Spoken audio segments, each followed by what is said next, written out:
Hello student, welcome to Saraswati Dham online classes. Last lecture में अपन ने डिस्कस किया था, स्टार्ट किया था ग्रेटेस्ट इंटीजर फंक्शन के बारे में।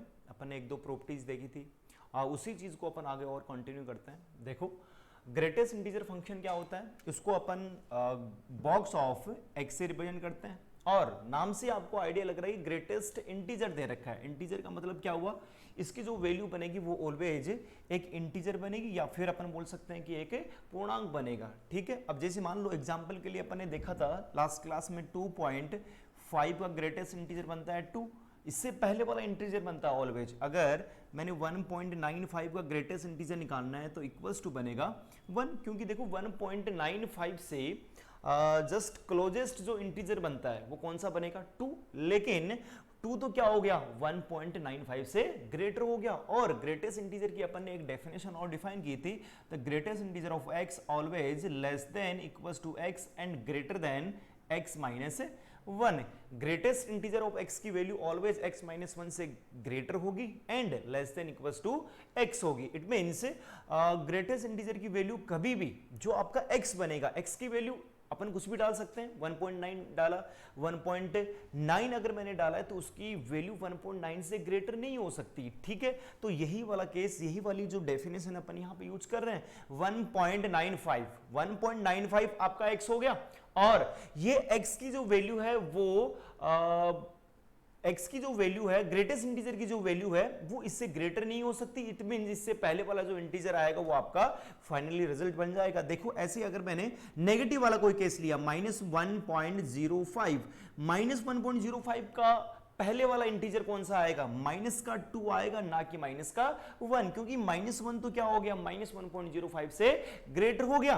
तो यहां से ये अपने ग्रेटेस्ट इंटीजर ऑफ x को डिफाइन किया था, उसकी वैल्यू कैसे अपने निकाली थी। एक एग्जांपल अपने और देखा था, एक देखो 4.999 अप टू ये 999, इसका ग्रेटेस्ट इंटीजर निकाला था। और एक ग्रेटेस्ट इंटीजर अपन ने निकाला था 4.9999 डॉट अप टू इंफिनिटी तक। ठीक है, इन दोनों केस के अंदर क्या डिफरेंस था, देखो यहां पे पॉइंट के बाद में कितने फाइनाइट नंबर ऑफ 9 आ रहे थे। ठीक है, अगर फाइनाइट नंबर ऑफ 9 आ रहे इट मींस ये वाली जो वैल्यू है ये ऑलवेज लेस देन 5 रही होगी। अगर लेस देन 5 है इट मींस इसका अगर अपन ग्रेटेस्ट इंटीजर निकालेंगे तो वो इक्वल्स टू कितना बनेगा, वो इक्वल्स टू 4 ही बनेगा। एंड अगर अपन इसकी बात करते हैं 4.999 अप टू इंफिनिटी तक, लेकिन देखो यहां पे पॉइंट के बाद में कितने 9 आ रहे हैं अपन को कोई आइडिया नहीं है, ये आपका 4.99 आ रहा है। ठीक है, इसको अपन इनफाइनाइट नंबर ऑफ 9 बोल सकते हैं। अगर इनफाइनाइट नंबर ऑफ 9 हो गए तो अपन ये नहीं बता सकते कि वो कहां तक अप्रोच करेगा, उसकी एग्जैक्टली वैल्यू क्या बनेगी। और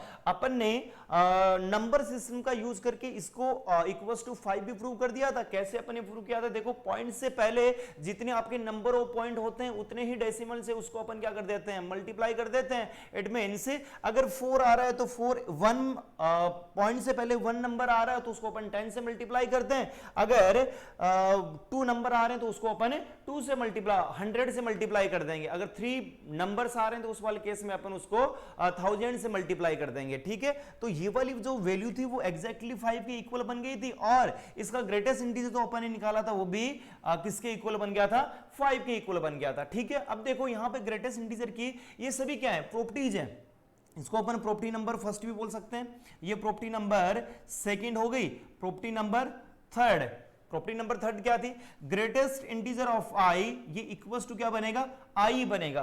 किसी भी इंटीजर का अगर आप ग्रेटेस्ट इंटीजर निकालोगे तो वो क्या बनेगा, वही वाला नंबर बन जाएगा। कैसे बना होगा, देखो ये तो पहले से इंटीजर है। अरे इंटीजर का मीनिंग ही क्या है कि वैल्यू क्या आनी चाहिए, उससे पहले वाला इंटीजर आना चाहिए। 5 का अगर मेरे को ग्रेटेस्ट इंटीजर निकालना है तो वो वाला तो पहले से ही इंटीजर बन रखा है, तो वो वाली वैल्यू तो क्या बन जाएगी, 5 ही बन जाएगी। देखो उसी को अगर मैं यहाँ पे एग्जाम्पल के थ्रू देखूं तो ग्रेटेस्ट इंटीजर ऑफ 5 क्या बनेगा, 5 बनेगा।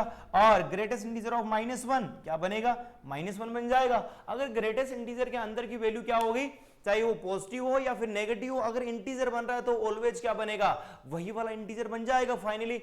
देखो इसके बाद में प्रॉपर्टी नंबर अगर अपन 4 की बात करते हैं, ठीक है, प्रॉपर्टी नंबर 4 की अगर अपन बात करते हैं तो यहां से देखो x plus greatest integer of -x plus greatest integer of x plus greatest integer of minus x. अब इसकी वैल्यू क्या बनेगी, ठीक है, अपन समझते हैं एक बार। देखो जो आपकी एक्स की वैल्यू है वो डेसिमल में भी हो सकती है, इंटीजर भी हो सकती है, ठीक है, वो तो डिपेंड करेगा, ठीक है, डिपेंड करेगा कि इस ओवरऑल एक्सप्रेशन की वैल्यू क्या बनेगी, वो x की वैल्यू के ऊपर डिपेंड करेगा। यहां से देखो मैं एग्जांपल ले लेता हूं एक, मान लिया कि यहां पे x की वैल्यू क्या है, 1 है। अगर x की वैल्यू 1 है तो उस वाले केस में ये क्या बनेगा, 1 का ग्रेटेस्ट इंटीजर प्लस -1 का ग्रेटेस्ट इंटीजर इक्वल्स टू क्या बनेगा, 1 का ग्रेटेस्ट इंटीजर तो 1 हो गया और -1 का ग्रेटेस्ट इंटीजर क्या बनेगा, -1 इक्वल्स टू क्या बन रहा है, 0 बन रहा है। आप बोलोगे सर x की जगह आपने 1 लिया है, ये आपने इंटीजर ले लिया, हो सकता है कि यहाँ पे x की वैल्यू इंटीजर ना हो के डेसिमल में हो, तो यहां से वो वाला एग्जांपल और चेक कर लेता हूं मैं, x की वैल्यू 1.5 ले लेता हूं। मान लिया मैंने x की वैल्यू क्या है 1.5, इसका अगर मैं ग्रेटेस्ट इंटीजर निकालूंगा तो greatest integer 1.5 plus minus of 1.5 equals to क्या बनेगा, देखो 1.5 से जस्ट पहले वाला इंटीजर क्या आएगा, 1 आएगा, तो इसका ग्रेटेस्ट इंटीजर तो आपका 1 बन गया। देन -1.5 से पहले वाला इंटीजर क्या आएगा, माइनस का 2, ना कि -1, क्योंकि -1 तो क्या हो गया, -1.5 से ग्रेटर हो गया। अपन को तो जस्ट पहले वाला इंटीजर निकालना है। देखो अपन ने लास्ट क्लास के अंदर भी देखा था, ये माइनस का 1.5 आया होगा, इधर माइनस का 1 था और इधर ये माइनस का 2 रहा होगा। अगर अपन लेफ्ट से राइट हैंड साइड मूव करते हैं तो x की जो वैल्यू आएगी वो ऑलवेज इंक्रीज होती रहेगी। अगर ये इंक्रीज हो रही है इट मींस ये वाली वैल्यू लोवेस्ट रही होगी और ये वाली वैल्यू ग्रेटेस्ट रही होगी। माइनस का 1.5 से पहले वाला इंटीजर कौन सा आएगा, माइनस का 2 आएगा। इट मींस -1.5 का ग्रेटेस्ट इंटीजर क्या बन रहा है, माइनस का 2। तो यहां से देखो ये आपका माइनस का 2 बन जाएगा, तो इक्वल्स टू क्या बन रहा है, इक्वल्स टू ये माइनस का 1 बन जाएगा। ठीक है, अब देखो आपके कुछ बच्चों के दिमाग में ये भी आ रहा होगा, सर आपने ये तो पॉजिटिव इंटीजर लिया था, हो सकता है कि यहाँ पे नेगेटिव इंटीजर हो, ये यहाँ पे पॉजिटिव में आपने डेसिमल वाली वैल्यू ली थी, हो सकता है कि यहाँ पे नेगेटिव वाली डेसिमल वाली वैल्यू भी हो सकता है, कोई दिक्कत वाली बात नहीं, वो और अपन यहाँ पे चेक कर लेते हैं। तो देखो यहाँ से अगर मैं एग्जांपल देखता हूँ, x की वैल्यू -1 ले लेता हूँ। अगर यहाँ से मैंने x की value x equals to -1 put किया तो ये आपका क्या बनेगा, ग्रेटेस्ट इंटीजर ऑफ -1 प्लस, और ये माइनस माइनस क्या हो गया +1, तो greatest integer of +1 equals to ये भी अभी भी क्या बन रहा है, अभी भी 0 ही तो बन रहा है। और ऐसे मैंने यहाँ पे x की वैल्यू -1.5 ले लिया। अगर x की वैल्यू अपन -1.5 लेंगे तो उस वाले केस में देखो अब की बार फर्स्ट वाली वैल्यू नेगेटिव बनेगी और सेकंड वाली नेगेटिव और नेगेटिव आपका पॉजिटिव बन जाएगा। ये आपका -2 बन रहा है, ये देखो ये माइनस का 2 बनेगा और ये प्लस का 1 इक्वल्स टू ये अभी भी -1 ही बन रहा है। इट मींस अब देखो यहाँ पे 1.5 लिया और बहुत सारे अपन हायर इंटीजर हायर डेसिमल वाली वैल्यू अपन यहां पे ले सकते हैं। अगर मैं चेक करूं 100.5, 100.05, 100.10 कुछ भी अगर मैंने यहां पे लिया तो 100.05 का ग्रेटेस्ट इंटीजर क्या बनेगा, 100 बनेगा, प्लस यहां पे -100.05 का ग्रेटेस्ट इंटीजर, इससे पहले वाला इंटीजर क्या बनेगा, माइनस का 1.101। इट मींस 100 -101 अभी भी वैल्यू क्या बन रही है, -1 बन रही है। इट मींस आपके पास में यहां पे दो केस आ गए। दो केस कौन कौन से आ गए, अगर मैं इसको डिफाइन करता हूं कि x की वैल्यू इंटीजर है, अगर x की वैल्यू इंटीजर है तो उस वाले केस में greatest integer of x plus greatest integer of -x always ये आपका क्या बनेगा, 0 ही बनेगा। देखो चेक कर लो, कोई सा भी इंटीजर आप पॉजिटिव भी ले सकते हैं, नेगेटिव भी ले सकते हैं, 0 भी ले सकते हैं, कोई फर्क नहीं पड़ेगा। अगर मैं यहां पे x की वैल्यू लेता हूं, देखो माइनस का 100 ले लेता हूं। अगर मैं यहां पे माइनस का 100 लेता हूं, ये माइनस का 100 बनेगा और ये माइनस से प्लस का बन जाएगा, एक माइनस का एक प्लस का 100 ही तो बन रहा है। अरे इंटीजर का ग्रेटेस्ट इंटीजर तो इंटीजर ही बनेगा। तो यहां से आपके पास में ओवरऑल वैल्यू क्या आएगी, 0 ही आएगी ऑलवेज, हर एक केस के अंदर। वही अब देखो मैंने यहां पे क्या किया, सेकंड केस बना लिया, x नॉट बिलोंग्स टू। देखो ये मैंने बिलोंग्स टू का जो सिंबल था उसके ऊपर मैंने क्या लगाया, क्रॉस लगाया है, ठीक है। इट मींस ये नॉट बिलोंग्स टू, ठीक है, ये जो सिंबल आता है इसको अपन बोलते हैं बिलोंग्स टू, और यहां पे मैंने ऐसे क्रॉस लगा दिया तो ये आपका क्या बनेगा, नॉट बिलोंग्स टू। ठीक है, देखो आपने इक्वलिटी वाले केस में भी देखा होगा, अपन ने अगर मान लिया कि x इक्वल्स टू 0 बोलते हैं, ये तो इक्वल्स टू हो गया, यहीं पे मैंने x के ऊपर ऐसे क्रॉस लगा लिया, ऑब्लिक लगा दिया, तो x नॉट इक्वल्स टू क्या बन जाएगा, 0। वही वाली बात यहां पे है, x not belongs to integer, मतलब x की वैल्यू अगर इंटीजर नहीं है, इंटीजर के अलावा कुछ भी हो गया, रेशनल हो गया, रेशनल में भी क्या बन जाएगा, वो भी तो एक डेसिमल में आ सकता है। ठीक है, तो उस वाले केस में इसकी वैल्यू क्या बनेगी, ऑलवेज -1 बन जाएगी। ठीक है, ये अपन ने प्रॉपर्टी देखी है, इसको नोट करो। अपन इसका अभी ग्राफ बनाते हैं, ग्राफ कैसे बनेगा। ठीक है, किसी को कोई डाउट है?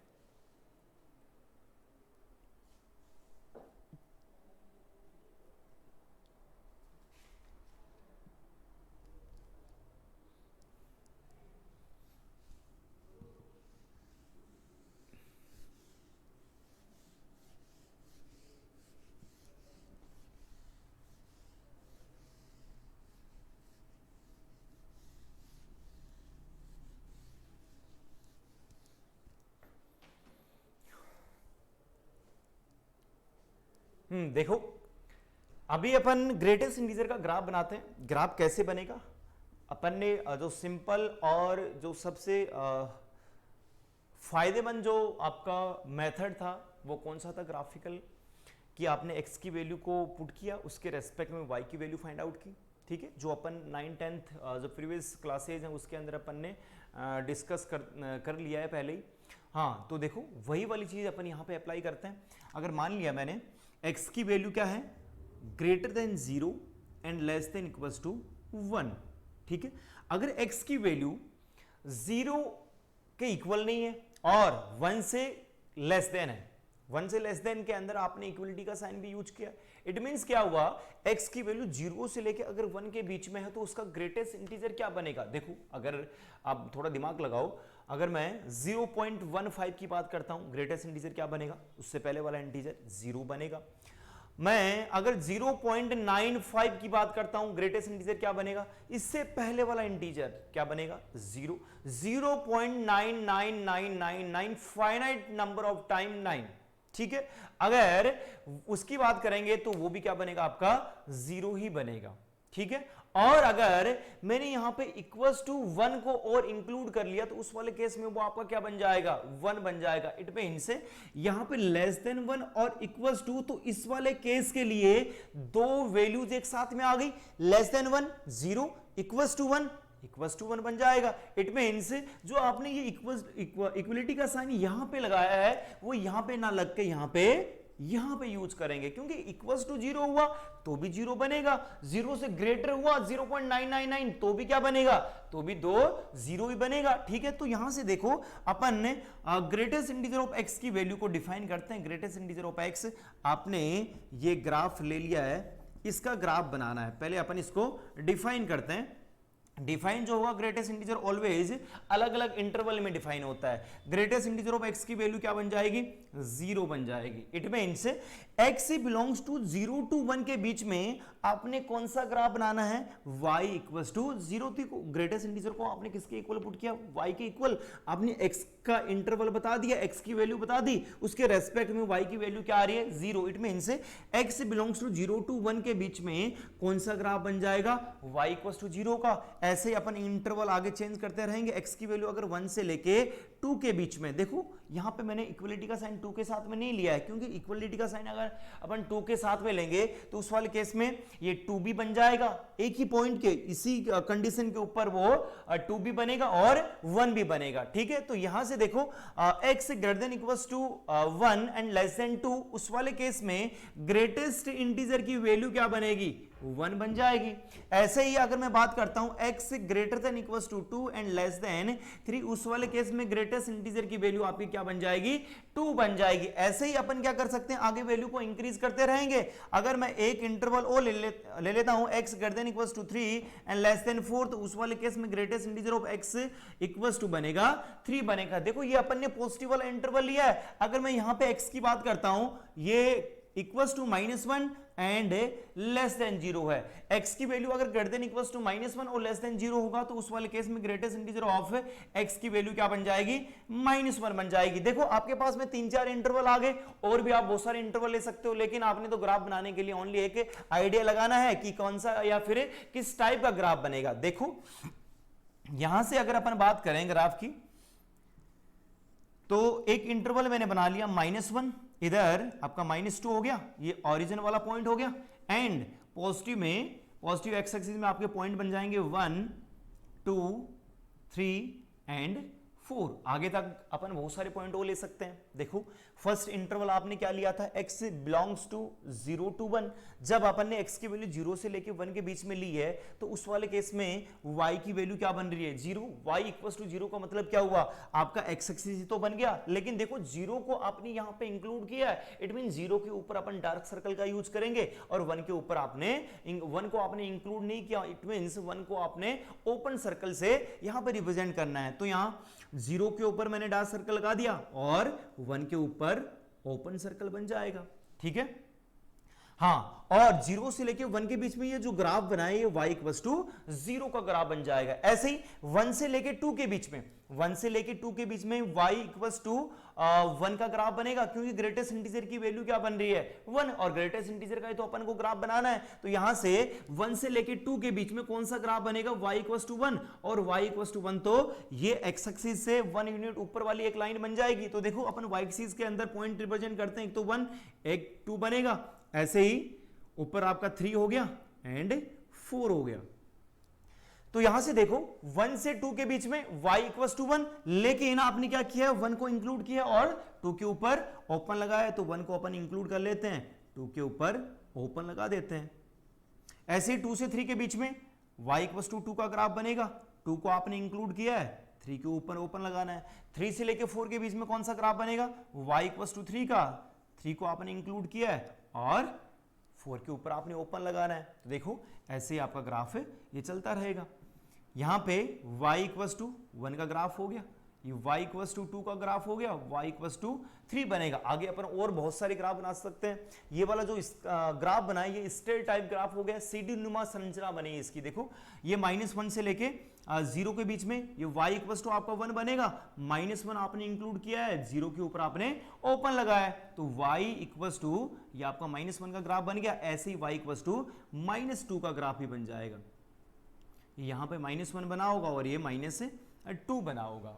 ठीक है, अब देखो ये जो आपने ग्राफ बनाया है, ये वाला ग्राफ कॉन्टिन्यूस बन रहा है या फिर डिसकॉन्टिन्यूस बन रहा है। कॉन्टिन्यूस का मतलब क्या हुआ, अगर आपने कहीं पे भी पेन रख दिया मान लो, ठीक है, तो जो भी अपन ग्राफ बनाएंगे वो ग्राफ ये पेन की नोक को उठाए बिना अगर आपने पूरा कंप्लीट कर दिया है, इट मींस वो वाला ग्राफ आपका क्या है, कॉन्टिन्यूस है। देखो अगर मैं यहां से स्टार्ट करता हूं, आपको ये पूरा ग्राफ इस पेन की नोक को बिगर उठाए हुए कंप्लीट करना है। देखो हो सकता है कि मैंने 0 से स्टार्ट किया 1, अब ऊपर जाने के लिए मेरे को क्या करना पड़ेगा, इस पेन की नोक को उठाना पड़ेगा। इट मींस ये जो आपका ग्राफ बना है वो एक डिसकॉन्टिन्यूस ग्राफ बना है, या फिर आप वैसे भी ग्राफ, अगर ग्राफ आपको पहले से ही दे रखा है, अरे अगर आपको ग्राफ बना के नहीं दे रखा तो उस वाले केस में तो आपको सोचने की जरूरत होगी कि कॉन्टिन्यूस होगा कि नहीं होगा, क्योंकि आपको ये पता ही नहीं है कि कॉन्टिन्यूटी कंडीशन क्या होती है, डिसकॉन्टिन्यूटी कंडीशन क्या होती है। लेकिन आपको ग्राफ पहले से ही बना के दे रखा है, तो आपको तो यही चेक करना है कि कौन से पॉइंट के ऊपर आपका फंक्शन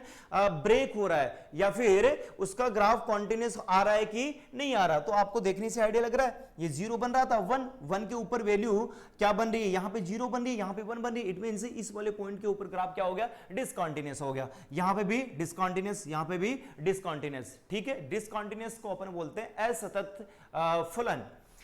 हाँ, तो यहां से देखो इस ग्राफ के लिए अपन 1-2 पॉइंट यहां पे नोट करते हैं। क्या देखो, ये जो ग्राफ बनेगा एक डिसकंटीन्यूअस, ये डिसकंटीन्यूअस ग्राफ बनेगा या फिर असतत। डिसकंटीन्यूअस हो गया। अब देखो ये डिसकंटीन्यूअस भी कौन से पॉइंट के ऊपर बन रहा है, for all integer x belongs to i, x belongs to i के ऊपर ये फंक्शन जो होगा वो ऑलवेज डिसकंटीन्यूअस होगा। अब देखो अगर अपन बात करें कि ये एक पीरियोडिक फंक्शन बन रहा है कि नहीं बन रहा, पीरियोडिक का मतलब क्या हुआ कि आपका एक फिक्स इंटरवल के बाद में अगर आपका ग्राफ रिपीट होता रहेगा तो उसको अपन क्या बोलते हैं कि एक पीरियोडिक फंक्शन है। देखो अगर अपन एग्जांपल के लिए देखें, जैसे sin x का अगर अपन ग्राफ देखेंगे तो ओरिजिन से स्टार्ट होगा और ये वाला ग्राफ आपका ऐसे चलता रहेगा, ये यहां पे 0 हो गया, ये पाई बनेगा 2 पाई एंड 3 पाई और ये 4 पाई बन जाएगा। ठीक है, 0 से लेके 2 पाई के अंदर देखो ये जो ग्राफ बन रहा है वही वाला ग्राफ आपका आगे बन रहा था। ठीक है, ये वाला यहां पे ये 2 पाई और ये 2 पाई, जिस एक फिक्स इंटरवल के बाद में आपका ग्राफ रिपीट होता है वही आपका टाइम पीरियड बन जाता है उस फंक्शन का। देखो अपन ये बोलेंगे कि y equal to sine x का जो ग्राफ होगा वो एक पीरियोडिक फंक्शन है एंड इसका टाइम पीरियड क्या बन जाएगा 2 पाई। ठीक है, तो यहां से अपन चेक करें कि ये वाला ग्राफ आपका रिपीट हो रहा है कि नहीं हो रहा। देखो रिपीट होने का मतलब क्या है, जैसी वैल्यू बन रही थी वही वाली वैल्यू आनी चाहिए, ग्राफ की शेप से आपको मतलब नहीं है। देखो बहुत सारे बच्चे यहां पे सोचेंगे सर 0 से लेके 1 के बीच में जैसा ग्राफ बन रहा था, एक लाइन का एक पार्ट बन रहा था। ठीक है, तो 0 से लेके 1 के बीच में जैसा ग्राफ बन रहा है वैसा ही ग्राफ 1 से लेके 2 के बीच में बन रहा है, वैसा ही ग्राफ 2 से लेके 3 के बीच में बन रहा है। अरे यहां पे वैल्यू तो चेंज हो ही रही है, यहां पे वैल्यू y इक्वल टू 0 है, यहां पे y इक्वल टू 1 है, यहां पे y इक्वल टू 2 है, यहां पे y इक्वल टू 3 है। हर एक इंटरवल के बाद में इसकी वैल्यू जो है वो तो चेंज हो रही है। अगर चेंज हो रही है तो ये तो पीरियोडिक फंक्शन नहीं रहा होगा। ठीक है, मतलब उस इंटरवल के बीच में फंक्शन की वैल्यू भी जितनी आ रही थी पहले वैसे ही वापस रिपीट होनी चाहिए। देखो अगर अपन यहां पे बात करते हैं 0 और 2 पाई के ऊपर 0, वापिस पाई बाय 2 के ऊपर 1, यहां पे 5 पाई बाय 2 के ऊपर 1, देखो पाई के ऊपर 0, वापिस 3 पाई के ऊपर 0, यहां पे आपका 3 पाई बाय 2 बनेगा, 3 पाई बाय 2 7 पाई बाय 2 के ऊपर वापिस वैल्यू क्या हो रही है, रिपीट हो रही है। ठीक है, हर एक इंटरवल के ऊपर जो वैल्यू आ रही है वही वाली वैल्यू आगे वाले इंटरवल में बन रही है। तो अपन ये भी बोल सकते हैं कि ये वाला जो फंक्शन बनेगा वो एक नॉन पीरियोडिक फंक्शन बनेगा। ये ना तो पीरियोडिक फंक्शन है और ना ही कॉन्टिन्यूअस वाला फंक्शन है। ठीक है, ऐसे अपन इसका ग्राफ बनाते हैं। अब देखो ग्रेटेस्ट इंटीजर जो फंक्शन होगा इस ग्राफ का यूज क्या है, बहुत सारे क्वेश्चंस जो होंगे उसके अंदर ग्रेटेस्ट इंटीजर डाल देगा। टोटल नंबर ऑफ सॉल्यूशन आपको फाइंड आउट करने पड़ेंगे। ग्रेटेस्ट इंटीजर का आपको ग्राफ भी बना सकता है, ग्राफ भी पूछ सकता है। आपको पूछ लिया कि sin x का ग्राफ दे रखा होगा और greatest integer of sin x का ग्राफ क्या बनेगा, या फिर ग्रेटेस्ट इंटीजर ब्रैकेट के अंदर इनपुट के अंदर भी डाल सकता है, sine of greatest integer of x का ग्राफ बनाओ। देखो ये ग्राफ बनाना जो है अपन लास्ट पॉइंट पढ़ेंगे इसी का बेसिक मैथमेटिक्स का ग्राफिकल ट्रांसफॉर्मेशन। ठीक है, वो सब चीजें अपन वहां पे डिस्कस करेंगे। ठीक है, तो यहां से आपको ये आइडिया होना चाहिए कि ग्रेटेस्ट इंटीजर को अपन कैसे डिफाइन करते हैं और कैसे उसका अपन ग्राफ बनाते हैं। इसके ऊपर अपन इनइक्वालिटी और देखेंगे क्योंकि हर एक फंक्शन के बाद में अपन उसकी इनइक्वालिटी को भी डिस्कस कर रहे हैं। तो इनइक्वालिटी के क्वेश्चन करते हैं कुछ एंड कुछ ग्रेटेस्ट इंटीजर के से रिलेटेड क्वेश्चन अपन यहां पे डिस्कस करते हैं।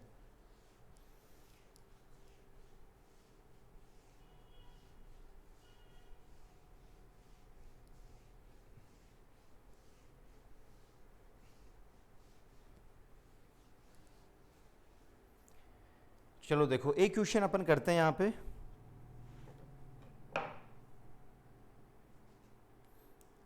Find the number of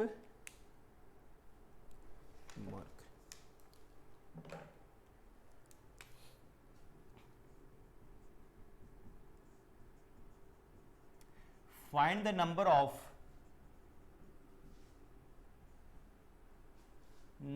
solution of equation x square plus greatest integer of x plus 3 equals to 4x। Greatest integer of x plus 3 equals to 4x।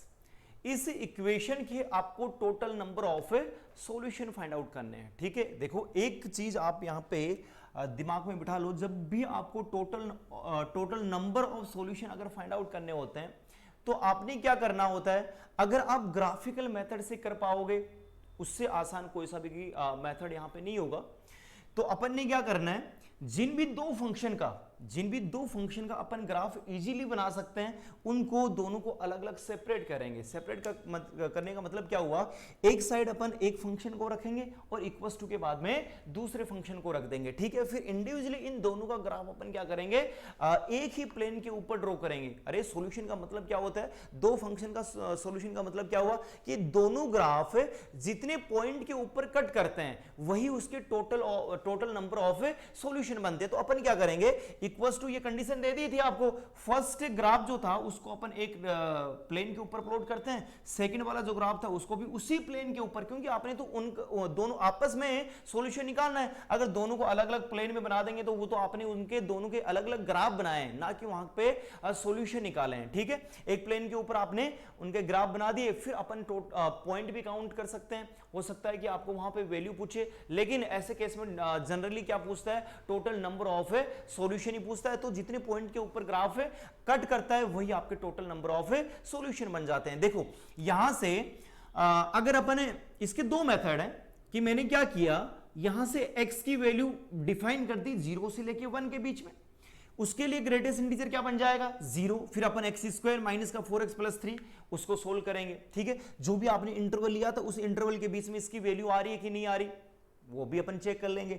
ऐसे ही x की value 1 से लेके 2 के बीच में लिया तो भी एक क्वाड्रेटिक इक्वेशन बनेगी, उसका अपन सॉल्यूशन निकालेंगे। जो सॉल्यूशन आए हैं वो 0 से 1 से लेके 2 के बीच में लाई कर रहे हैं कि नहीं कर रहे, ठीक है। ये वाला प्रोसेस जो है वो चलता रहेगा, कहां तक अपन को पता ही नहीं है कि x की वैल्यू क्या है, वो इन्फिनिटी तक चलता रहेगा। तो अपन 4-5 दिन तक यही वाला क्वेश्चन करते रहेंगे, ठीक है। तो अपन को ऐसे फालतू के मेथड यूज नहीं करने अपन को। यहां पे तो अपन क्या करते हैं, जो भी ग्राफ होगा क्वाड्रेटिक इक्वेशन का वो अलग से प्लॉट करेंगे एंड ग्रेटेस्ट इंटीजर का ग्राफ अपन अलग से प्लॉट करेंगे। देखो ये अपन इसको ऐसा लिख सकते हैं, greatest integer of x equals to minus x square plus 4x minus का 3, ऐसे बन जाएगा। ये यहां पे आपके पास में दो ग्राफ आ गए, एक मैं ये बोल सकता हूं कि y equals to greatest integer of x, एक अपन देख सकते हैं कि y equals to minus x square plus 4x minus का 3। ये दोनों ग्राफ अपन ने देख लिए, ये तो आपका GIF बन रहा है और ये आपका क्वाड्रेटिक फंक्शन बन रहा है, ठीक है। दोनों का ग्राफ अपन ने देख लिया था। इसमें देखो एक्स स्क्वायर का कोफिशिएंट नेगेटिव आ रहा है, इट मींस ग्राफ क्या बनेगा, डाउनवर्ड तो बनेगा। लेकिन स्टार्ट कहां से हुआ, जब देखो जब नंबर ऑफ सॉल्यूशन आपको फाइंड आउट करने होते हैं तो आपको उन पॉइंट्स के बारे में भी बताना होता है, क्योंकि आपको पता ही नहीं लगेगा आपका वर्टेक्स कहां पे बन रहा है, एक्स एक्सिस से नीचे बन रहा है या फिर ऊपर बन रहा है। इट मींस आपको यहां पे ग्राफ एक्यूरेट आपको सॉल्यूशन निकालने के लिए इसके वर्टेक्स को भी यहां पे रिप्रेजेंट करना पड़ेगा। ग्रेटेस्ट इंटीजर का ग्राफ अपन पहले बना देते हैं। देखो ये तो अपन ने अभी देखा था, ग्रेटेस्ट इंटीजर का ग्राफ अपन पहले यहां पे प्लॉट कर देते हैं। ये 0 से लेके 1 के बीच में ये 0 हो गया, ये 1 बनेगा, फिर 1 से लेके 2 के बीच में 1 के ऊपर क्लोज बना दिया और 2 के ऊपर आपने ओपन, यहां पे 3 बनेगा।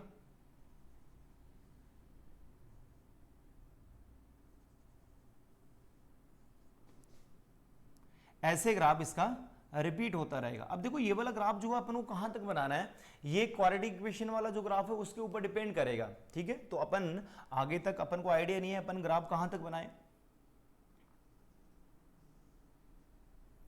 ये आपका -1 बनेगा, ये y इक्वल्स टू 0 वाला ग्राफ हो गया, इस पॉइंट को रिप्रेजेंट कर देता हूं, ये 1 बनेगा, यहां पे 2 हो गया एंड ये 3 बन जाएगा। ऐसे ही -1 देन ये माइनस का 2 बनेगा, यहां पे क्लोज आएगा और यहां पे ओपन, ये माइनस का 2 बन गया।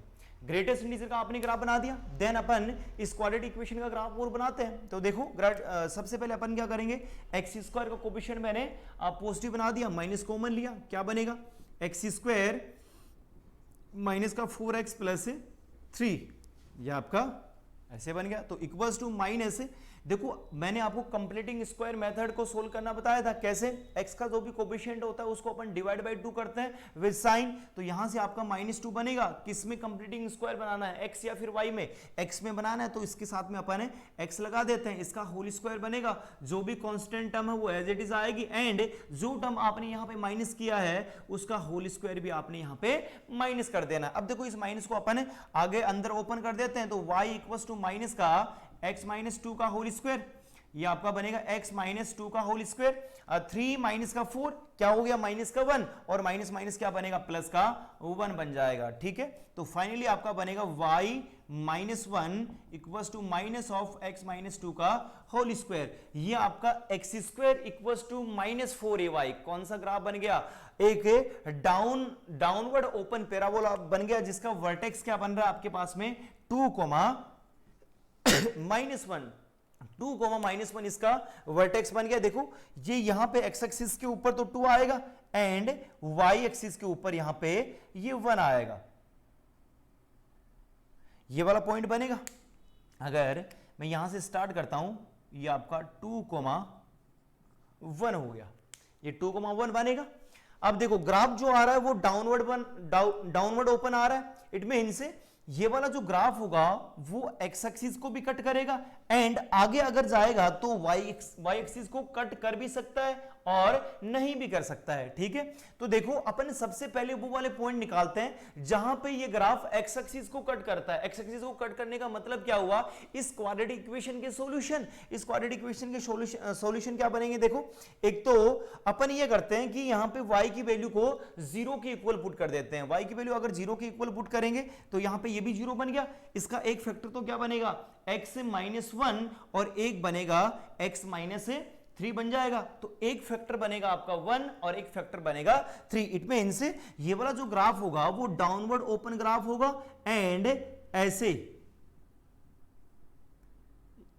1 और 3 से पास आउट हो गया, ठीक है। अब देखो आगे जो ग्राफ होगा वो ऐसे नीचे जाएगा, y एक्सिस को भी कट करेगा। देखो इधर तो अपन आगे तक ग्राफ बना देते हैं, इसका तो कोई फर्क नहीं पड़ेगा क्योंकि ये वाला ग्राफ आगे किसी को कट नहीं करेगा, इन्फिनिटी तक जाएगा। लेकिन इस बार इधर वाले केस में क्या होगा, ये आपको चेक करना पड़ेगा कि कौन से पॉइंट के ऊपर ये कट कर रहा है। इसके लिए अपन क्या करते हैं, y एक्सिस बन रहा है, y एक्सिस के ऊपर x कोऑर्डिनेट की वैल्यू क्या होती है 0, अपन यहाँ पे x कोऑर्डिनेट की वैल्यू 0 पुट कर देते हैं। देखो y equals to 0 plus 0 equals to minus का 3। इट मींस ये वाला जो ग्राफ होगा वो इसको -3 के ऊपर कट करके आगे को मूव करेगा। तो देखो यहाँ पे आपने -2 बताया था, अपन यहाँ पे -3 और दिखा देते हैं, ये यहाँ पे माइनस का 3 आएगा। ये वाले ग्राफ को कोई मतलब है नहीं, क्योंकि देखो ग्रेटेस्ट इंटीजर का जो ग्राफ होगा वो ऐसे इस साइड में मूव कर रहा है, ऐसे ग्राफ है नीचे की साइड मूव करता रहेगा। अपन को तो पहले क्वाड्रेटिक इक्वेशन का ग्राफ कंप्लीट करना है। ये ग्राफ है यहां से पास आउट हो गए, 1 से पास आउट होके आगे 3 पे पास आउट होगा, ऐसे नीचे की साइड ग्राफ चलता रहेगा। अब देखो आपको ये चेक करना है कि ये वाला जो पार्ट है वो ग्रेटेस्ट इंटीजर के ग्राफ के साथ में कभी कट होगा कि नहीं होगा, क्योंकि देखो ग्रेटेस्ट इंटीजर के ग्राफ की वैल्यू ये तो आगे मूव होती रहेगी, आगे बढ़ता रहेगा, लेकिन ये वाला ग्राफ तो नीचे जा रहा है। इट मींस ये ग्राफ इधर वाले पोर्शन से तो कभी भी कट नहीं करेगा। बात समझ में आ गई, मतलब इधर तो कोई सॉल्यूशन नहीं आएगा। 2 से लेके इंफिनिटी तक अगर अपन x की वैल्यू लेते हैं तो इन दोनों फंक्शन का कोई भी सॉल्यूशन नहीं आएगा। ये वाली बात क्लियर है सभी को, ठीक है। इसके बाद में अपन क्या करते हैं, देखो एग्जैक्टली 2 के ऊपर ये वाला जो ग्राफ है वो ग्रेटेस्ट इंटीजर के ग्राफ को क्या कर रहा था, कट कर रहा था। लेकिन देखो ग्रेटेस्ट इंटीजर का जो ग्राफ आ रहा था वहां पे आपने क्या लगाया, यहां पे ओपन लगा रखा है। इट मींस पॉइंट 2 के ऊपर ग्रेटेस्ट इंटीजर की वैल्यू ये ना होके कौन सी वाली वैल्यू है, ऊपर वाली वैल्यू है, तो ये वाला यहां पे कट करने का भी कोई मतलब नहीं है, तो यहां से भी कोई सॉल्यूशन नहीं आएगा। अब देखो वापस ये वाला ग्राफ ग्रेटेस्ट इंटीजर को वापस कहां पे कट कर रहा था, 1 के ऊपर कट कर रहा था, लेकिन 1 के ऊपर वापस क्या आ गया, ओपन आ गया, तो यहां से भी कोई सॉल्यूशन नहीं आएगा। अब देखो ये ग्राफ ऐसे नीचे की साइड मूव होता रहेगा, लेकिन जिस रेट से ये वाला ग्राफ नीचे की साइड मूव हो रहा है उससे ज्यादा रेट से ये वाला ग्राफ क्या होगा, ये लेफ्ट हैंड साइड शिफ्ट होता रहेगा। इट मींस ये वाला ग्राफ जो होगा वो कभी भी इससे कट नहीं होगा या फिर इसको इंटरसेक्ट कभी भी नहीं करेगा। तो देखो यहां से अगर अपन टोटल नंबर ऑफ सॉल्यूशन की बात करते हैं तो क्या बन जाएंगे, 0 बन जाएंगे। ठीक है, तो टोटल नंबर ऑफ सॉल्यूशन कितना बनेगा, 0। टोटल नंबर ऑफ सॉल्यूशन 0, या फिर अपन ये भी बोल सकते हैं नो सॉल्यूशन।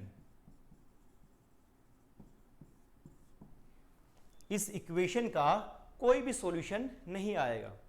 ठीक है, ये अपन ने ग्राफिकल मेथड से इसको सिंप्लीफाई किया है। अगर आप मैथमेटिकली अगर करने बैठते इसको तो थोड़ा मुश्किल होता, क्योंकि x की जो वैल्यू है वो माइनस इन्फिनिटी से प्लस इन्फिनिटी में लेके आपको ग्राफ प्लॉट करना है। ठीक है, या फिर x की वैल्यू अपन कुछ भी अपन यहाँ पे पुट कर सकते हैं। अगर कुछ भी पुट करेंगे तो हर एक इंटरवल में तो ग्रेटेस्ट इंटीजर की वैल्यू चेंज होती रहेगी। अगर चेंज होती रहेगी तो आपको वहां पे थोड़ी दिक्कत होगी, क्योंकि बहुत सारे इंटरवल बनेंगे, हर एक इंटरवल के अंदर आपको सॉल्यूशन निकालना पड़ेगा और उसको वापस आपको क्रॉस चेक भी करना पड़ेगा। ठीक है, तो सिंपल मेथड आपका ग्राफिकली मेथड ही है। ग्राफ बनाना अभी थोड़ा मुश्किल हो रखा होगा, लेकिन ये वाले ग्राफ तो अपन ने देख ही लिए हैं। ग्रेटेस्ट इंटीजर भी अपन ने देख लिया है और क्वाड्रेटिक फंक्शन का भी आपने ग्राफ देख लिया है। बाकी आप आगे अपन डिटेल में पढ़ेंगे। एक क्वेश्चन अपन और करते हैं इस पे, नेक्स्ट नोट करो इसको।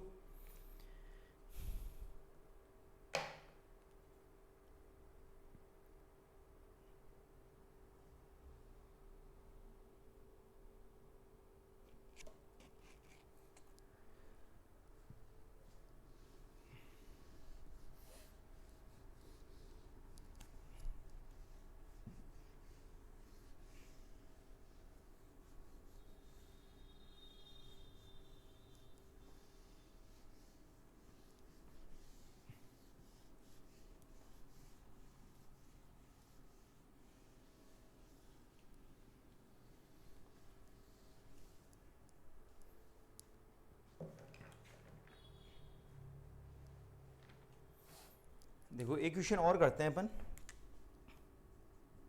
If F of X equals to cos of pi square into X plus cos of minus pi square into x,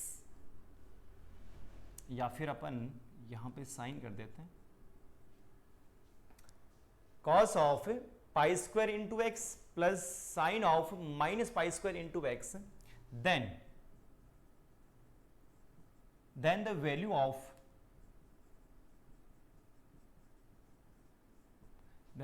of f of pi by 4। यदि f ऑफ x, ये कोई फंक्शन दे रखा आपको, cos of pi square का greatest integer of x plus sine of minus pi square का greatest integer into x, then the value of f of pi by 4।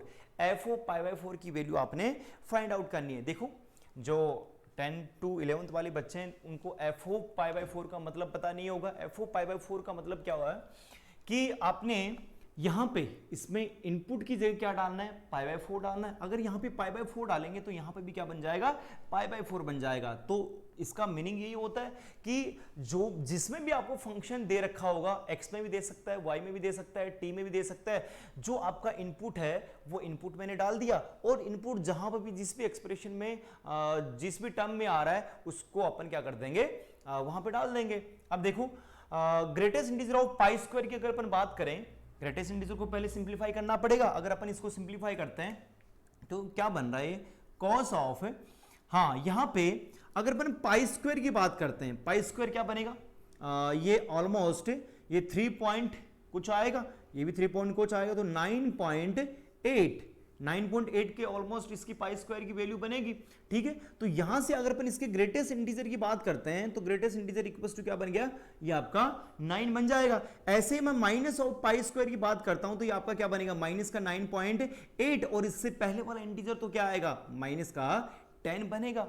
ठीक है, तो यहां से अगर अपन ग्रेटेस्ट इंटीजर की वैल्यू को सिंप्लीफाई करते हैं तो ये तो आपका 9 x बन रहा है और प्लस में ये साइन ऑफ माइनस का 10 बनेगा और इनटू में x और sine theta of sine of minus theta equals to क्या बनता है माइनस का साइन थीटा, ये वाला माइनस से बाहर आ जाएगा। तो यहां से देखो cos of 9x minus sine of 10x ये वाली वैल्यू बन जाएगी।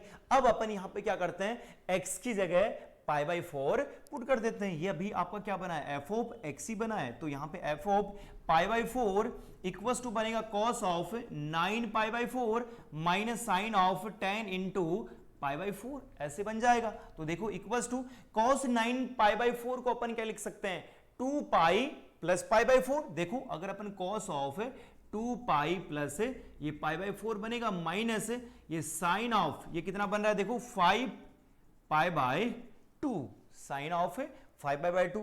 ट्रिगोमेट्री फंक्शन भी अपन ने अभी तक नहीं पढ़े, ठीक है, थोड़ा यूज हो रहा है, 10th के अंदर अपन ने देख लिया ये सब कुछ, वैल्यू निकालना तो अपन ने देखा होगा। तो देखो cos of 2 pi plus theta, जब पाई का मल्टीपल आता है उस वाले केस में साइन साइन में रहता है, cos cos में रहता है, चेंज नहीं होता, लेकिन आगे साइन आएगा, जो आपका साइन जो बनेगा वो पॉजिटिव बनेगा या फिर नेगेटिव बनेगा, वो उसके क्वाड्रेंट के ऊपर चतुर्थांश के ऊपर डिपेंड करता है। देखो कैसे, अगर अपन बात करें ये आपका फर्स्ट क्वाड्रेंट बनेगा, फर्स्ट सेकेंड थर्ड एंड ये आपका फोर्थ क्वाड्रेंट हो गया। तो यहां से देखो cos 2 pi plus pi by 4, 2 पाई यहीं पे बनेगा, देखो 0 2 पाई ये आपका 4 पाई इधर बनता है, इधर बनेगा आपका पाई 3 पाई 5 पाई, ठीक है। पाई के ओड मल्टीपल बनते हैं माइनस एक्सिस के ऊपर, पाई के इवन मल्टीपल बनते हैं पॉजिटिव एक्स एक्सिस के ऊपर, पाई के जो आपके ओड मल्टीपल बनेंगे पाई बाई 2 के ओड मल्टीपल बनेंगे वो वाई एक्सिस के ऊपर होते हैं। देखो यहां पे पाई by 2 3 pi by 2 5 pi by 2 ऐसे ऑल्टरनेटिव चलता रहेगा, ठीक है।